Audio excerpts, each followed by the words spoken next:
काजल रघवानी को बोल रही थी कि बुढ़िया है ढोंड़ी खोदवाती है। अरे तुम्हारा औकात है रे कि तुम काजल रघवानी बन जाएगी? वो काजल रघवानी है, उसका हिट गाना है भोजपुरी में। कि खेसारी मेरे को गाली दी है, तो क्यों खेसारी के साथ सोती हो क्या, जो तुमको बताते हैं फोन करके कि मैं उसके साथ ऐसा बोला हूँ, ऐसा किया हूँ? मेरे को तो बहुत मानते हैं खेसारी जी, मेरे को बहुत अच्छे से बात करते हैं, बाबू बाबू बोल के बात करते हैं। पवन सिंह मेरे को बहुत मानते हैं।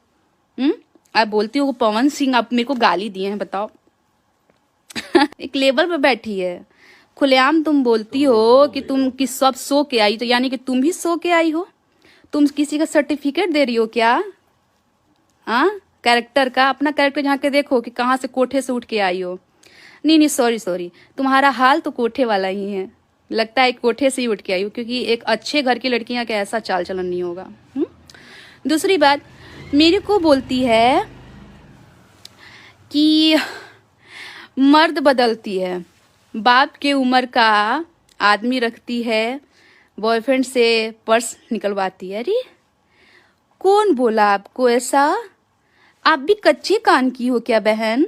आपको भी लोग जो जो बोलते हैं वो सुन के कैसे आपको यकीन हो जाता है?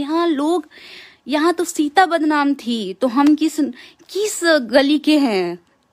हाँ, अगर मुझे आप बोल रहे हो कि मैं इस कैरेक्टर की हूँ, उस कैरेक्टर, कोई बात नहीं है, तो क्या कर लोगे आप? शादी का रिश्ता करवाना है क्या? शादी करवानी है? नहीं ना, तुम मेरे बारे में मत बोलो बहन।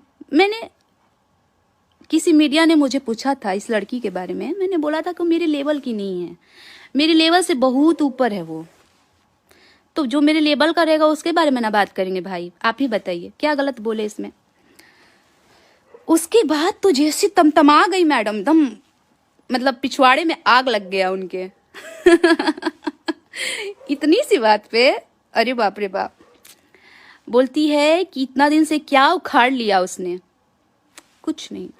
अगर उखाड़ना होता ना, जैसे आप बोलती हैं कि मैं लड़के बदलती हूँ, बोल रही थी कि शायद पवन पांडे, तो कभी छोटू छलिया, तो कभी अभिषेक गोलू, किसका पता नहीं नाम ले रही थी वो लड़की कि उसके साथ थी, उसके साथ। मेरे को सुन के आश्चर्य हो रहा है कि मेरे को पता ही नहीं था कि ऐसा भी था क्या कभी। थैंक यू, आपने बताया मुझे जानकारी नहीं थी इस बारे में कि लड़के हम बदलते हैं, मुझे पता नहीं था।